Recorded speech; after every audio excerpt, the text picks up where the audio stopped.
Welcome to Historical Drama with the Boston Sisters. I'm Michonne Boston. And I'm Tequina Boston. We're your hosts and real-life sisters who binge on historical drama. We'll talk about films, fictional adaptations, and dramatic series as windows to the past and mirrors of the present. So fill your teacup or mug with your favorite sip as we explore what's fact, what's fiction, and the so what on historical drama with the Boston Sisters.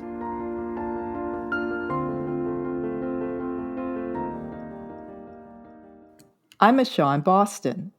And I'm Tequina Boston. Welcome to Historical Drama with the Boston Sisters, where we talk about historical films and dramatic series as windows to the past and mirrors of the present. Listen to past episodes and sign up for our newsletter on our webpage at michonnebostongroup.com/Boston Sisters to stay up to date on new episodes and bonus content. Our art lives in language and the way we have to talk to each other. I mean, if you saw in my studio, there's no walls, there's no barriers. We have to, across the room, I can, I still have my eyes, I still have my hearing, and I can see across the room that dress is going the wrong direction. And in this podcast, we're excited to be talking with Eric Winterling about the making of costumes for two popular series set in New York City in widely different time periods. The Gilded Age and The Marvelous Mrs. Maisel have dazzled historical drama watchers and series fans with their show-stopping fashions. Eric's New York City costume studio, Eric Winterling, Inc., is where the period garments are constructed, from designs by Kasia Walicka-Maimone for the Gilded Age and Donna Zakowska, Emmy Award-winning designer for The Marvelous Mrs. Maisel. The Gilded Age accentuates elegant old money details in the 1880s day dresses of the Van Ryn women, as well as the elaborate ball gowns paraded inside the ostentatious new money home of Bertha Russell. And in the New York of the 1950s and 60s, Midge Maisel's day and evening wear signal her transition from a stylish homemaker and mother to a glamorous rising stand-up comic star. It takes an imaginative, historically informed, and artistic eye to design these costumes to reflect the life and taste of the characters in their times. It takes an equally imaginative, artistic eye and astounding craftsmanship to interpret and construct the designs into their camera-ready creations. Eric Winterling began sewing at the age of 9. Inspired by watching his mother make clothes for his siblings, Eric made clothes for himself and his sister, whom he called his first muse. Eric Winterling received a Bachelor of Arts degree in theater from Temple University, and after graduation was the resident costume designer for the Houston Grand Opera. During his tenure at Houston Grand Opera, Eric realized that his greatest interest was in the interpretation of design renderings, leading him to focus on the construction of costumes. After a move to New York City and a stint in a costume shop there, Eric was able to realize his dream of opening his own studio, Eric Winterling, Inc., in 1990. Eric believes first and foremost that costumes stay true to and support the story being told, and his shop provides the resources, feedback, and space to bring the designer's vision to life. Eric Winterling directs a talented team of master drapers, dressmakers, and stitchers who construct each costume by hand with unwavering attention to detail and quality. In addition to custom dressmaking, Eric Winterling's in-house team are experts in beading and embroidery, fabric dyeing, costume aging, tailoring, and sourcing. Eric Winterling, Inc.'s work encompasses theater, musicals and dance, opera, ballet, films, television, streaming, and commercial advertising. Eric's custom costumes for the screen include The Post, about the Watergate cover-up, featuring Meryl Streep as Washington Post publisher Katharine Graham, Harriet, a biopic about Harriet Tubman, the Netflix film adaptation of August Wilson's play, Ma Rainey's Black Bottom, which we talked about in episode 7 of Historical Drama with the Boston Sisters, and recently, The Marvelous Mrs. Maisel on Amazon Prime, which won an Emmy for costume designer Donna Zakowska in 2019, and The Gilded Age on HBO Max from the creator of Downton Abbey, Julian Fellows, with costumes by Kasia Walicka-Maimone. Welcome, Eric, to Historical Drama with the Boston Sisters. Hello, how are you today? Great. Good morning. And I guess welcome Bumpers, who's there. She's sitting here, yes. So to our Hopefully audience, she won't bark at anything. so I am just so excited to have visited your costume studio in New York City recently, and thank you so much for the tour. As I said, you're very welcome. I'm still feeling the magic of the moment. It's just beautiful work you do. Thank you. I want to go back to the bio statement where you mentioned that your mother was the inspiration for you to begin sewing and your sister was your muse. Tell us how your family supported your creativity and what was the first fashion you made for yourself? There's a lot to unpack there with that question. So, I'm the youngest of 4 brothers, and then there's my sister in the family. And so my brothers are all very athletic. And for me to start sewing and to set up a little craft studio in the basement at the age of 12 or 11, was not quite, I don't know, but it was the 70s. So everything was do your own thing. So we were really testing that. And so,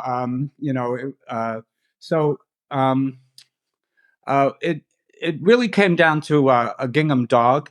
And it was, so I had a paper route. So I had, that's where I had my money. And so there was a neighborhood fabric store, Springton Fabrics, run by Fred Leventeau, God rest his soul. And, I started, shopping there. And so, what are you doing here, young man? And so, so I bought a piece of orange gingham, and they have, in the back of the pattern books, there are patterns for stuffed animals and Barbie clothes and doll clothes. And so I bought it started first with a green felt hippopotamus that I hand sewed. And my Aunt Kate stuffed $5 in my hand and was out the door with it. It was just, and then back to the dog,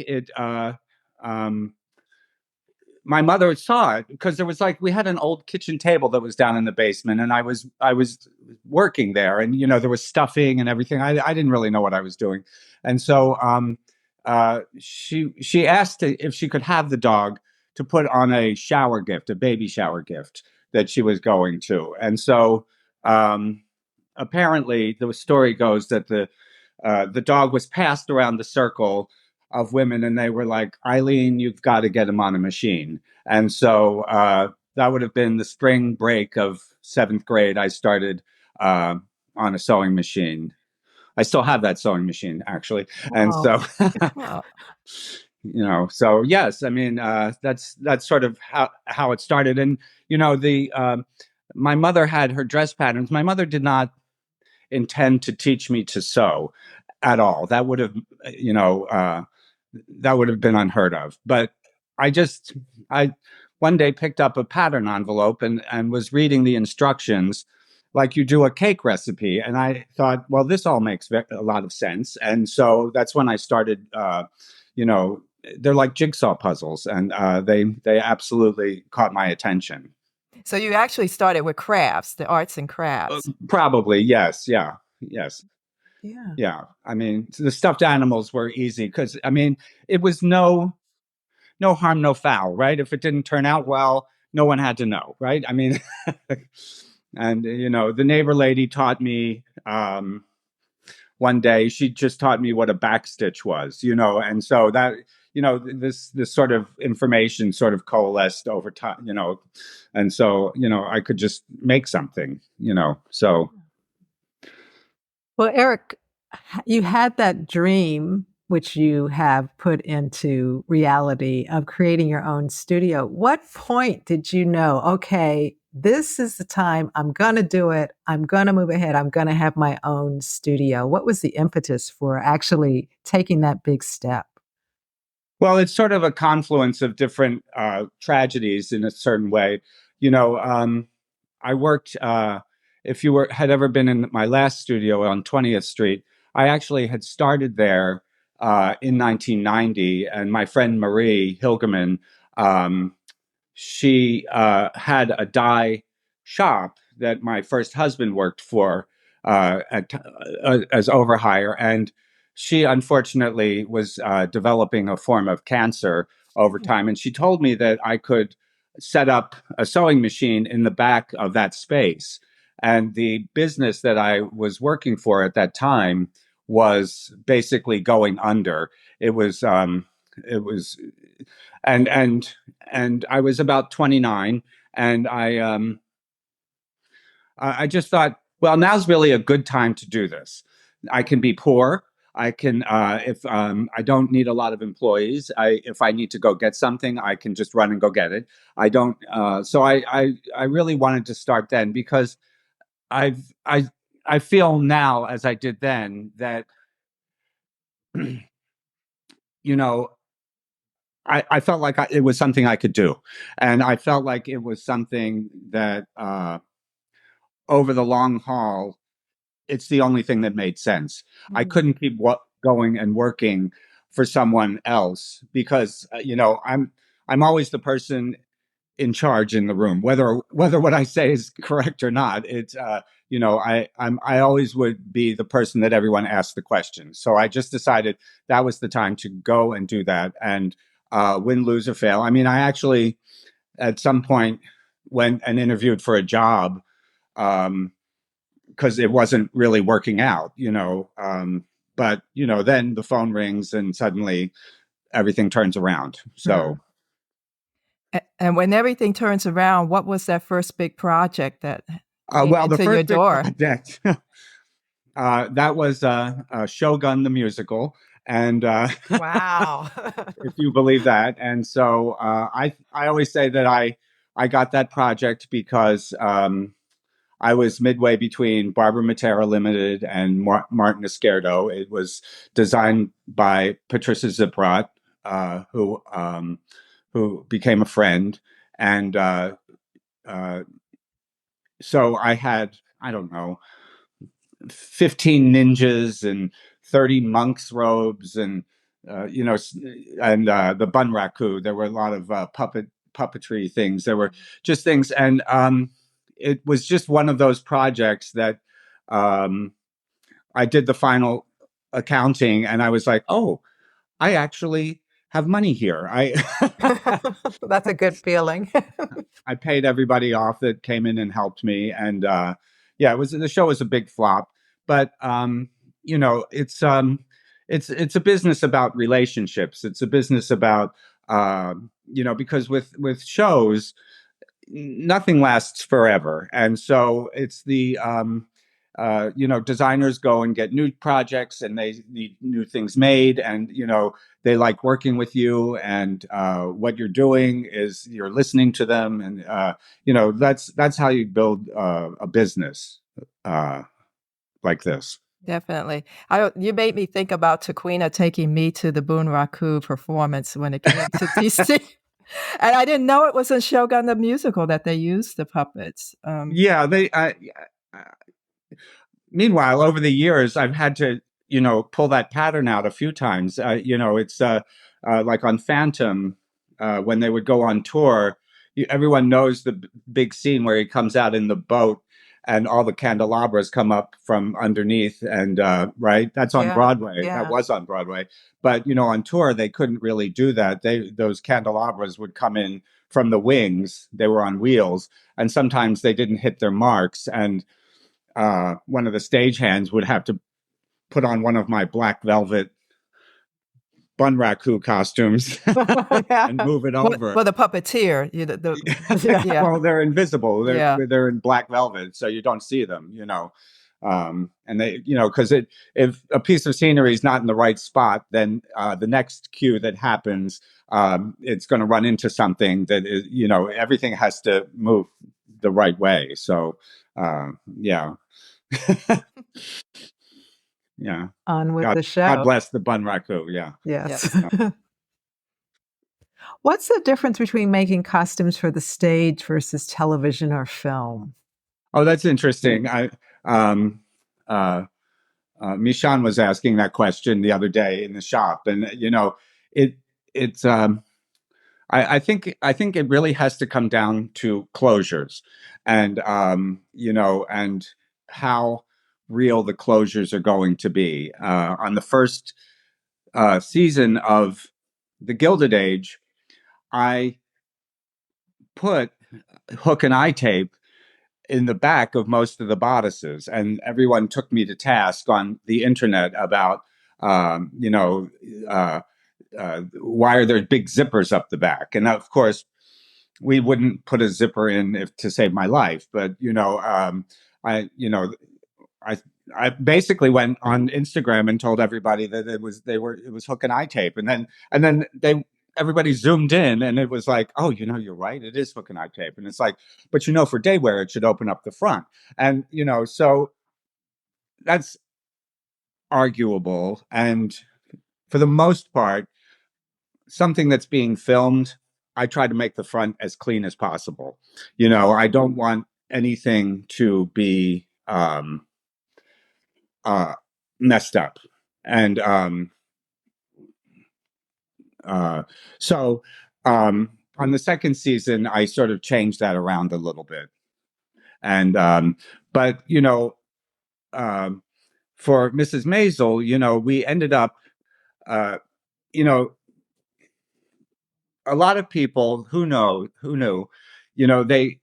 they have a lunch break their day of shooting, and a lot of the actors and actresses want to get out of their costume to eat lunch, and so you can't make it has to come off and go on easily. And so, for the red dress for Mrs. Maisel, for the that we did the dress pattern for during the pandemic to raise money, that dress originally, I had made that perfectly for in a 50s closure to go over her head. It had a side placket. There was no, the back was cut in one piece, and basically I had to make the whole thing over because she wanted to get out of it for lunch, and she couldn't take it off over her head because of her wig, because usually the wig goes on first and then the dress goes on, and so basically you have to make the dresses so that they step into them, and so that's something to always take into consideration. And then for Broadway shows, for ensemble costumes, we almost always have to put a number 5 molded zipper up the back. That is just what the wardrobe department wants, and they don't break. You can't really get away with an invisible zipper in a Broadway show or anything like that. Everything else, fabrics, we use silks. We use, sometimes we use polyester linings. I mean, it's whatever it needs to be for whatever the garment is, but it always comes down to the closures. What are we doing for the closures, and how are they putting it on? Yeah. And how fast do they have to put it on? Because that's the other thing. In a film, there's no such thing as a quick change, really. Right. Yeah. So. Well, you work with the designers. So talk a little bit about working with the designers for The Marvelous Mrs. Maisel and The Gilded Age. So, well, usually, so every show, as you can tell, every show is different, and how they approach. So costumes are one of the lower priorities in people's point of view. Okay. Even though I look at a picture of a show and I go, what a beautiful costume. And And most of the so people who watch these historical That's what dramas they watch watch it them for for. the we are not a costumes, right? minority. We need to Right. exercise I mean, our people power. asking me when you talk to them, how do we get the clothes in the marvelous Mrs. Maisel? Right. Right. Well, I mean, a lot of people see it as women's work, and it does have there's a bias there, and I will tell you that a hammer and nail and a needle and thread are the same concept, no matter how you look at it. And one is you're building a house, and the other is you're building a dress. And so, even though I don't like to say we build dresses, I like to say we make dresses. So, tell me the question again. The design working with process. the designers, Okay. yeah. So back to that. So like Mrs. Maisel would those episodes are written after the last episode is shot.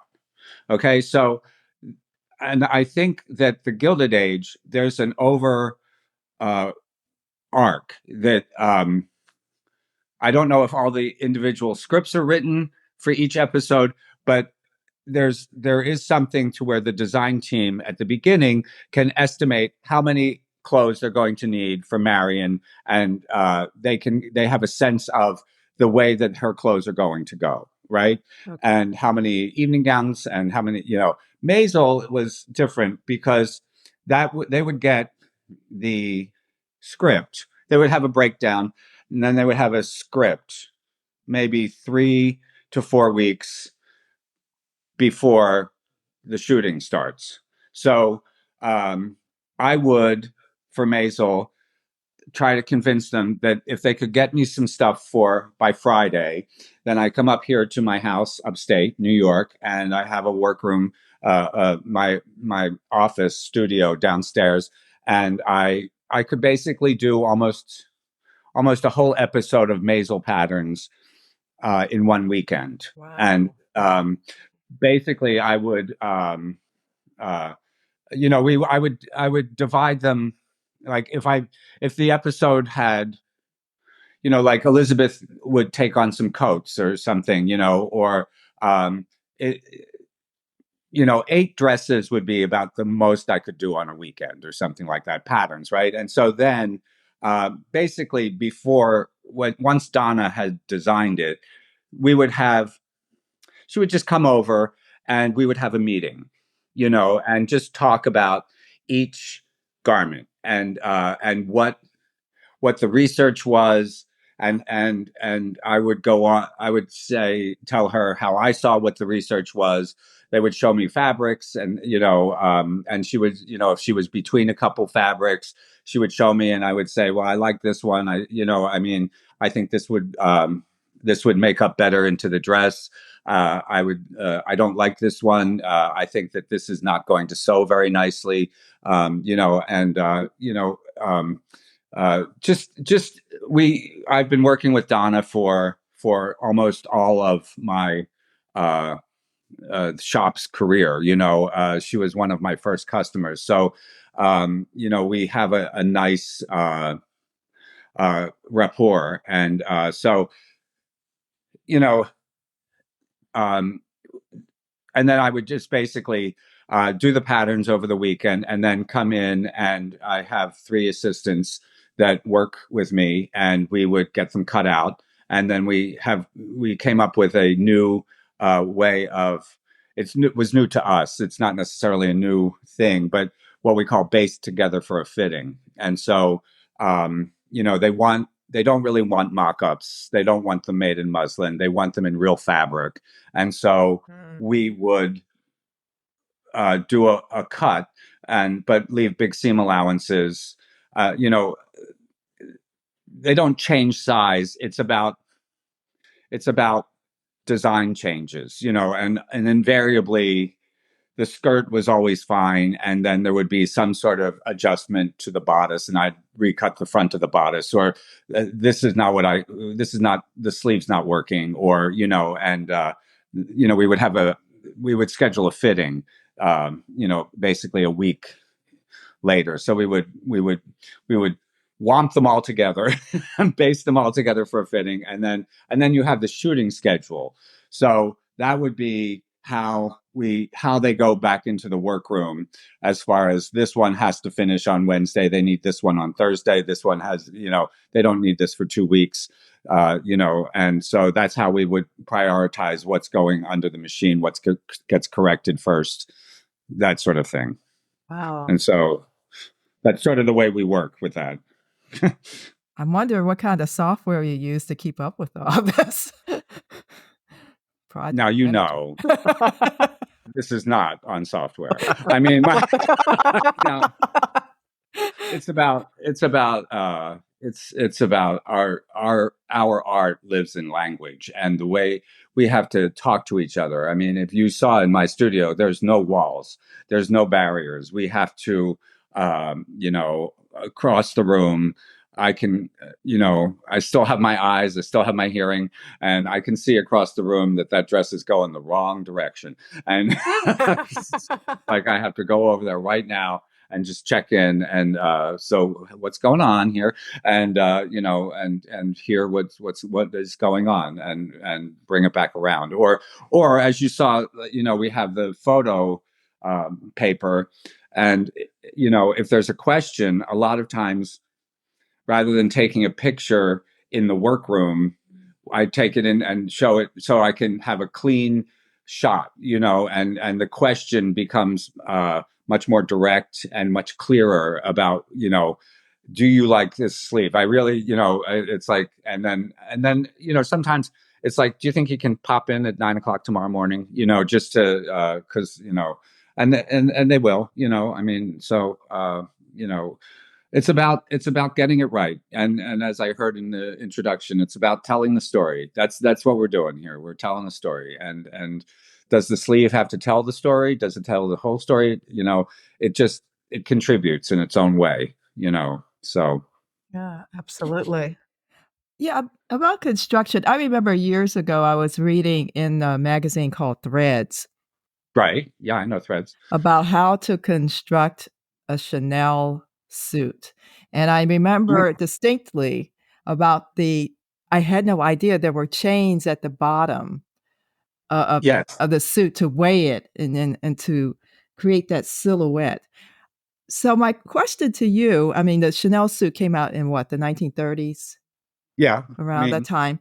So that was a construction technique, new at that time, now not so new. Are there construction techniques you have to use to make the silhouettes look the way they do in the Gilded Age, or look the way they do in the Marvelous Mrs. Maisel? I mean, darts are not a thing anymore, for example. Well, that's actually the one thing I want to say is, in addition to the chain on the Chanel suit, what I find really interesting and why you need that chain is because the way that they Chanel used the wool bouclés, that then she would, and they were on a grid, not a plaid per se, but the way that she took the China silk lining and made that up complete, and then basted through everything, like she was quilting them together. And so that made it seize up a little bit. So you need the chain to sort of hold it all down and give it a little bit of weight. And the way that and then add the braid that sort of finishes off the front edges and all of that. The whole thing is like the most clever. There's a reason why she's being hailed as a genius. It's huge 20th century incredibly gifted way of seeing clothes. And so, so you talk about darts, but, in the Gilded Age, we do make those bodices with the darts that are 1880s, we don't ever, maybe once, turn that dart into a princess line. We do the darts and keeping them rounded at the top and not pointy. That's really important. And getting the corset and everything, and just that mono bosom look. The other thing that we do is we actually make the we all decided at the beginning of the process that we weren't going to make them completely 1880s. And by that I mean, if when you do your research, the a real 1880s bodice is going to be, here you go, the flat lining and the face fabric are going to be cut together and worked as one. And so what that does is you get a lot of drag lines across here with the silk files. Usually the flat lining is a good sturdy linen or something like that. And then if you're a Janet Arnold fan and you do you are a fan of Janet Arnold, you can point to it's the 1890s bodice that is the first time Worth separated the flat lining from the fashion fabric and basically did what my friend Jane Greenwood would call a Liberty bodice. So you have like a little underbodice out of the linen, and then the face fabric is a separate pattern that you drape over top. They're two different shapes, and we make the 1880s bodices. We make the foundation, we put the boning on that, and then we cover it with a what we call ice wool, which is like a domette. It's just a little piece of fluff that, and then we make up the outer layer. That's usually the same pattern, or it might have a slight change. But what it does is it allows us to get the smoothness to the bodice, because we don't want any wrinkles on the bodices. It's a real theatrical technique that we use. And that was the first question I asked when starting out before the pandemic shutdown. I'm like, do you want it this way, or do you want it this way? Do you want it real, or do you want it theatrical real? And they opted for the theatrical real. It works much better because you're not like, why are the bodices so wrinkled? Yeah. So. And Mrs. Maisel, anything, or we just continue to use those techniques from the 19th. Mrs. Maisel, those are, there's nothing unique particularly about all of that. It has to do with, I might put some flat lining, a batiste inside the bodice. But Donna, very early on, after she shot the pilot, she said, I think I'm going to go for a more gutsier fabric with these clothes, and it was a really brave, and it was really informed, because what it allows is for us to not overwork the clothes and flatline them, or all of that, but they still photograph nicely. That really is what it's about when you do these shows, is the photography. Yeah. It's about how something looks on screen. And so, you want something that you can fit closely, that doesn't start getting horizontal drag lines across or something like that. So, that's what we're always paying attention to.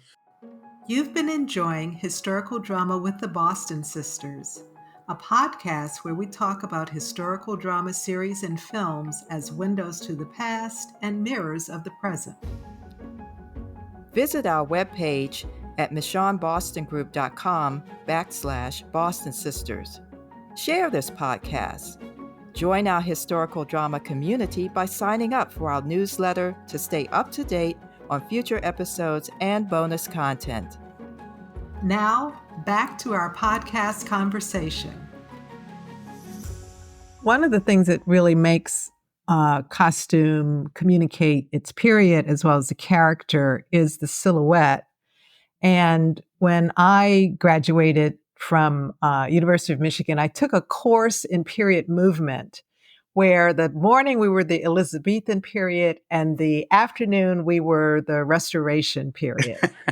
Yes. And every morning we did a corset line because first we had to get the bodice right. And then, of course, in the afternoon we had the panniers. And we were told for the restoration to move like we were a clipper ship. And so my question is, do you also create the undergarments that would have been worn in that time or some theatrical version of it in order to help create the silhouette of those periods? And of course, it would be corsets probably in the Gilded Age, but my mom's generation were wearing undergarments, girdles and what do they call those belts, that garter belts that held up the stockings and things like that. So do you also uh, get into Well, the undergarments as well in helping to create the look? so on the Gilded Age, we make, so they have probably one corset for the season, and we may or may not have made that. And so sometimes we make them out of net, this nylon net that we also use for beading, that we use 2 layers and we quilt it together at a foot space apart, a quarter of an inch apart. And we make, and we cut it in our corset, 1880s corset shape, and bone it, da da da da da. And it's just lighter weight. It's user friendly. It's still a corset, and I had someone, that has it's for every Newton, every action there's an equal and opposite reaction. So sometimes those corsets get a little, what's the word, uh, they don't make up as straight and as clean as you might want them to. And so I've had people say, can I just have an old fashioned couture corset? And so we do that, we get out the couture. But what's important about the corset is that it's thin, that it doesn't add bulk. A lot of like universities programs will have corsetry where you take 2 layers of drill and stitch them together and put the bones between. It gets very thick. I start counting up the layers on people, and in film, they have to be, it can't add bulk to them. Usually when you put someone in a corset, they don't particularly get smaller, if you measure Right. them, Yeah. maybe a little bit in the waist, but not really. And so we make also the bustle cages for the Gilded Age. I know that some other places that make clothes for them, they use they go to the internet and you can buy them on the web, different skirt supports, that sort of thing. We do it. I do it because I I I don't know how you can make a dress without having the right understructure. How to make sure the hem is the right length and it's even. You even all the way around, and sometimes they've enhanced it a little bit or whatever. But we generally have our corset pattern. It's made out of this nylon horsehair, and we try to keep it very light and that sort of thing. And yeah, I mean, on Maisel, there's we didn't make any of the undergarments, but I know they were made. There's when they did those when they shot in Paris, I know there's a couple of French places that do underwear, that sort of thing, and you know. And they sort of came up with something for Midge, that you know, um, just gave her more of a period silhouette. So, When I visited your studio, you showed me this beautiful swatch book for Hopkins in the UK. yes. That was beautiful. Those fabrics. Wow, that hit home. It Okay. hit home, yes. Do you use any of those fabrics in the Gilded Age, or what are those Oh, sure. fabrics really good for? What's that? What What are the the Hopkins? Yeah, the Hopkins, what are they really Well, good for? Hopkins. I mean, you can watch any period movie, I mean, I was watching the coronation of King Charles, and I was like, "Oh my God, that priest is wearing Chauncey." You know, I mean, once you learn them, they're like your old friends. They're like family, you know. And um, yeah, no, it's a wonderful store. They've been around as long as I've been around, maybe a little longer, and it was started by Alan and Vanessa Hopkins. They had their it was in their front parlor in London in Tooting Bec, and I mean, Vanessa was incredible, and I mean, she's still incredible. But you could call now. You saw those books, right? Okay, there's two books, right? One Right. is like silks and wools. One is silk jacquards. One is cottons. You could call her at any time of the day or night. She would answer the phone, and you would say, "I'd like 5 meters of Lutetia, whatever the funny names she has for the fabrics, in blue." And she would, without missing a beat, say, "Well, I have it in two pieces. One's 3 meters long and one's 2 meters long. And do you want both of them, or do you want me? Because we're weaving it next week." I mean, she was like an encyclopedia with Mhm. these fabrics. And I'm like, "How do you do it?" And they eventually they've sold the company. It now is in a storefront in London, and they're great. We had so many of those pages with swatches that were discontinued or whatever, that we just packed them all up in a FedEx box and sent them over to them and said, "Can you tell us what's still there, what you have?"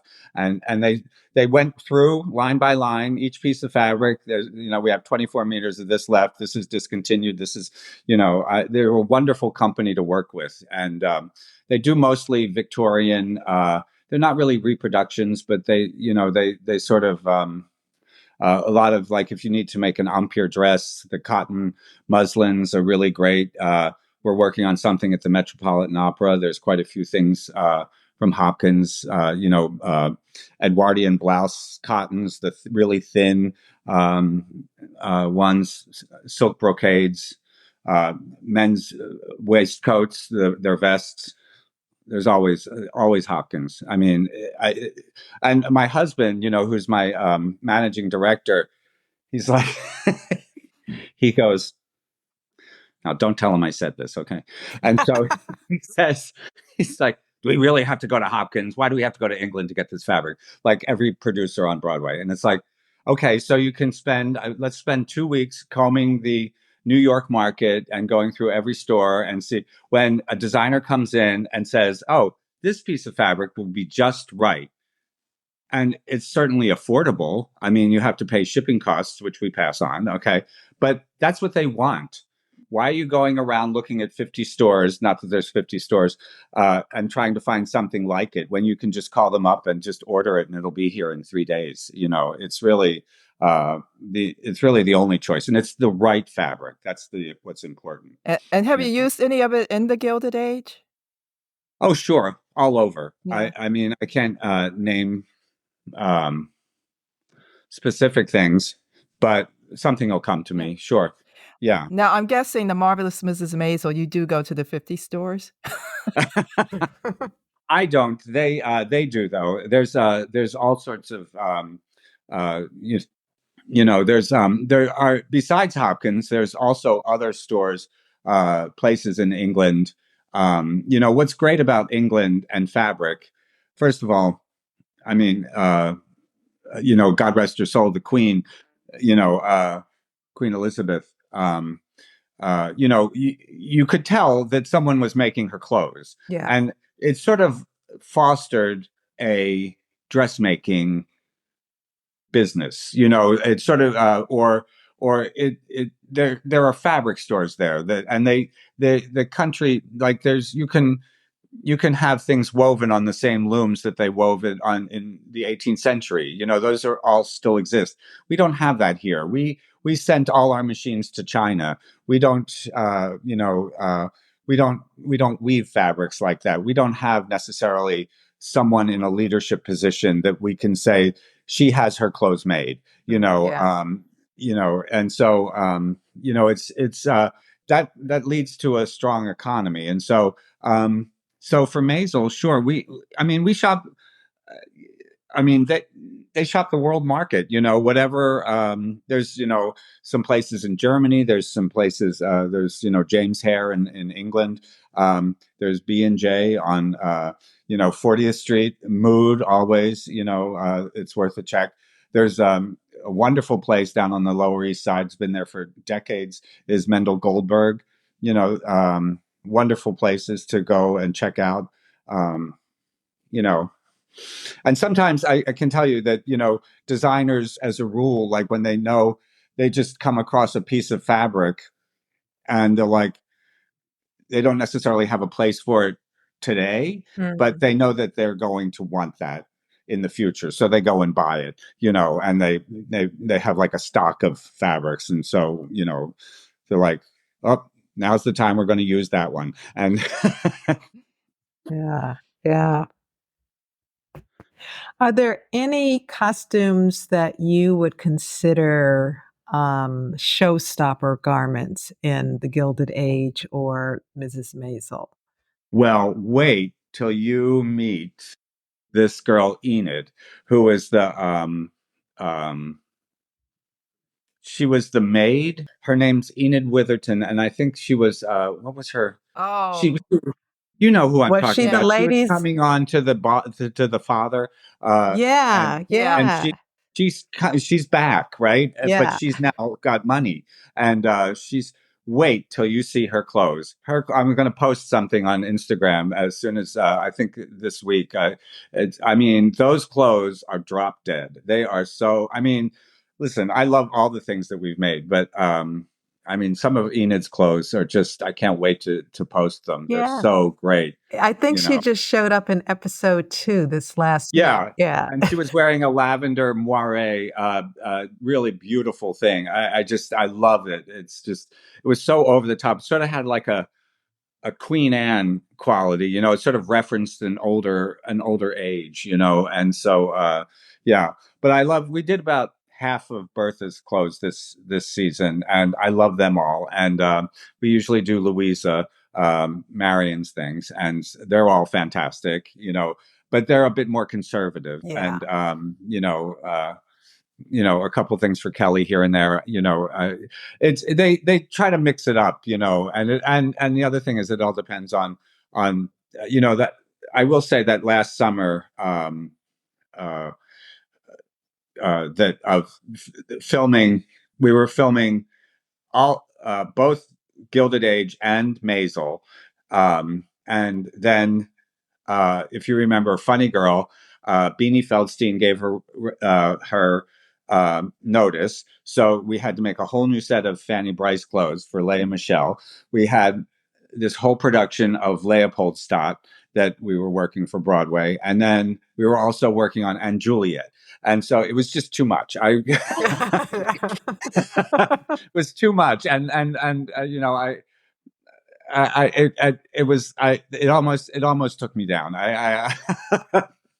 But you go in, you put one foot in front of the other, and but I just couldn't make the patterns fast enough. We couldn't get them cut out fast enough, and and nobody wants to hear that you have 6 other projects. Of course. They need to take their time, to figure something out. So Yeah. Yes, we do know that.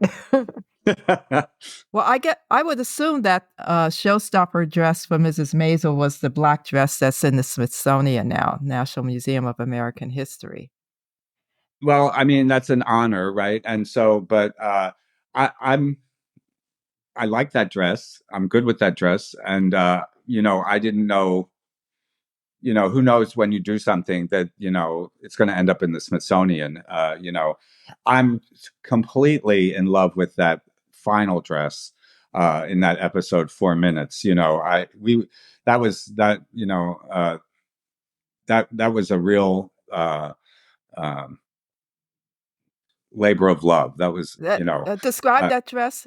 Bring it back. well, it's black, and it's sort of built around a strapless inner bodice, and then it has this sort of off the shoulder um, uh, just very simple, very clean, and then it has this beautiful pale pink gold bow, a beaded bow, right there in the front, and it just, you know, Donna Zakowska is so smart.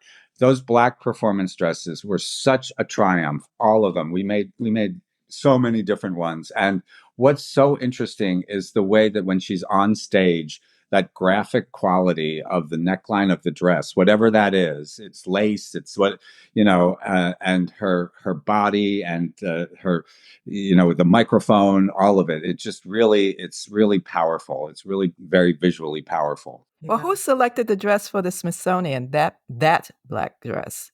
I can't tell you. I have no idea. I will say, and I don't think I'm telling secrets out of school. That dress in the Smithsonian is a copy. We made a new one for. We didn't have to. There's also the nightgown and the coat that she does the act in, but we had already made two of those for the episode because it gets wet. So I don't believe we reproduced that. I think that they gave one of the existing ones to the Smithsonian, but we had to make make a second one because the thing with Maisel in particular is you don't know if they're suddenly going to have a flashback 2 seasons ago, and they need Yes. they want everything. Amy Sherman Palladino I got onto her way because when she ends an episode, chances are the next season is going to start with everyone in those same clothes. And so like she's the wedding gown in the first episode.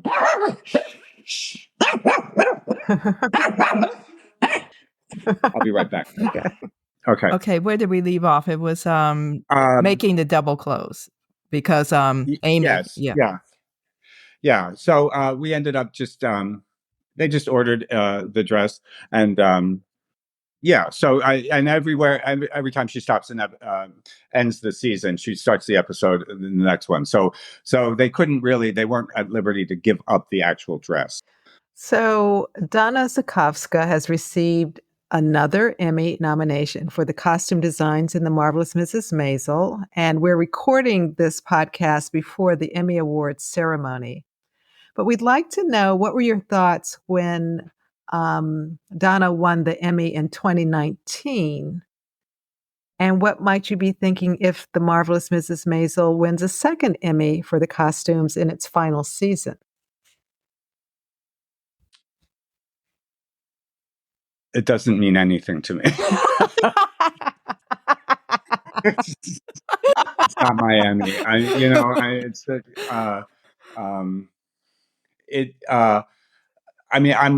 proud of her.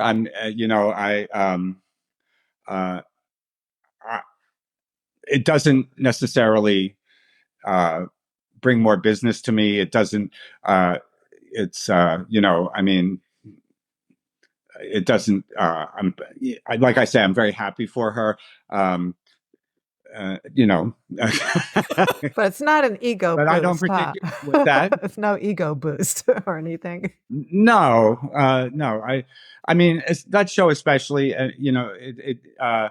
I'd be very happy if Cassia won an Emmy. I think that she's done the work, but I don't necessarily know that awards are always given to the best.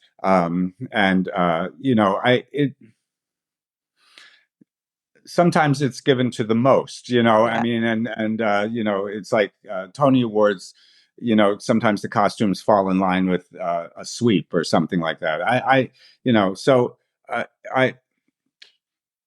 I'm very happy when they win awards, but like my friend Jane Greenwood, she actually won a Tony for The Little Foxes after being nominated 22 times. Wow. I mean, Yeah. you got to hand it to her. Yeah. She really stuck it out in there. She had actually gotten a Lifetime Achievement award before she got the Tony, and that was funny. I love that.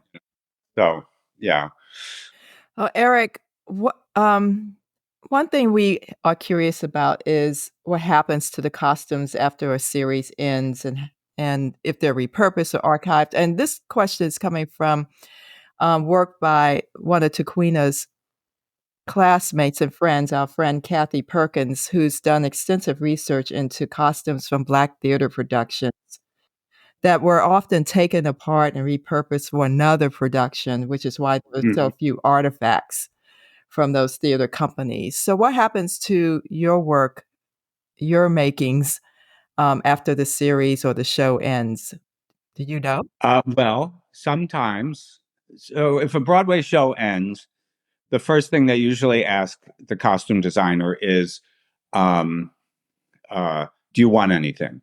And many times, like Anne Roth, she has like many designers have their own private stock of costumes, so that if they do an encore's production or something like that, they have things to pull from, or they can have complete sets of ensemble pieces that they can make work. So um, I know that some of the things were repurposed for ensemble people or background people.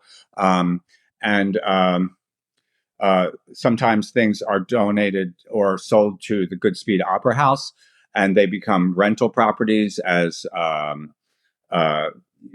you know, like the Goodspeed Opera House has uh, everything from the production of Showboat, that and they have the Pirate Queen, they have Kiss Me Kate, they have the Roundabout generally donates to the TDF fund out in Queens, and you can go and rent things from there. Uh, I mean, you know, I know that they didn't really want Midge's clothes available for the to be. I think they gave them to Rachel. I think Rachel Oh, has them all. So that's a uh, perk. yeah, I don't know what she's, but like Glenn Close had it in her contract that anything that she wears in a film belongs to her, is given to her, and so she had an incredible um, archive over her garage, temperature controlled. She had someone that looked after them, that when they wanted something, he would pack them up and send it. All of her Dangerous Liaisons things, all of her Stepford Wives things, and she eventually, they just did an exhibit in Indiana. She donated them to the University of Indiana for research. So they go all sorts of different places. And every once in a while, I'll get an email with something with my label in the back of it, and they'll say, "What was this for?" And it's at an antique mart somewhere. And I have Elizabeth, and I go look it up in the Elizabeth, and go, "Do you remember where this is from?" And could be from 1995, the acting company production of As You Like It, and oh yeah, we did that with you know. So yeah, I mean, I guess it becomes a they go all over the place. yeah, yeah. Well, Eric, this has really been a pleasure. And we're at the point in our podcast that we call our lightning round, where we ask our guests questions related to the podcast. Okay. So, are you ready for our lightning round questions? I can't imagine that I'll be any more ready. Oh, we took this from the Actors Studio, so you know how Yeah. it goes. So, Michonne is going to ask you the first question. Okay. If you could travel back in time, or if you could time travel, what time would you visit and why? I would go nowhere. I would no place like today. I don't think people that lived before us had a better life. You sound like our aunt who says, Yeah. these are the good old days. Yes. Okay. Well, considering your own life and your own time, what three items would you put in a time capsule that reflect your life and the times you've lived through? Oh, yeah. No, I thought about that question, and I can't. it doesn't make any sense because I would bring my dog, I'd bring my house, Okay. and and I would bring my brain. They don't. None of those things keep well in in a time capsule. But those are the things that that I love, that I want to take with me. And speaking, Booker's back. Bumper's back. Bumper's Bumper's back. Cujo is back. So your Yes. time capsule is the planet Earth. Yes. Well, thank you, Eric, for joining us on Historical Drama with the Boston Sisters. So we'll be watching for your labels and Okay. more of your studio creations and makings as we enjoy historical dramas and performances on stage. All right. It was great to meet you. Thank you. Thank you for having me. Seasons 1 and 2 of The Gilded Age, created by Julian Fellows, with costumes by Kasia Walicka-Maimone, is available on HBO and its streaming service, Max. Seasons 1 through the final season 5 of Amazon Studios' The Marvelous Mrs. Maisel, created by Amy Sherman Palladino, with costumes by Emmy Award-winning designer Donna Zakowska, is available on Amazon Prime. Both series are available with a subscription, and fees will apply. We invite you to share this episode of Historical Drama with the Boston Sisters with someone you know who would enjoy the conversation. Subscribe to Historical Drama with the Boston Sisters and enjoy past episodes wherever you listen to your favorite podcast. Sign up for our newsletter to stay up to date on future episodes and bonus content.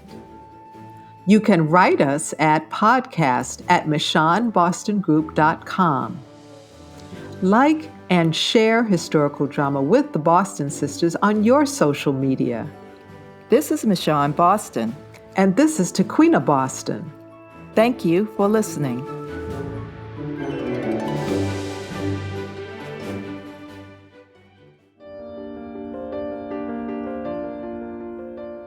We hope you enjoyed this episode of Historical Drama with the Boston Sisters, a podcast about historical films and series dramas. Visit our webpage at michonnebostongroup.com/Boston Sisters. Tell us what historical dramas you're watching. Who knows? We may do a show about it. Sign up for our newsletter, subscribe to the podcast, and share it with the people you know who binge on historical drama. Historical Drama with the Boston Sisters is brought to you by the Michonne Boston Group. The views and opinions expressed on Historical Drama with the Boston Sisters are those of the speakers and do not represent the positions or views of the Michonne Boston Group, its clients, or affiliates. This is Michonne Boston. And this is Tequina Boston.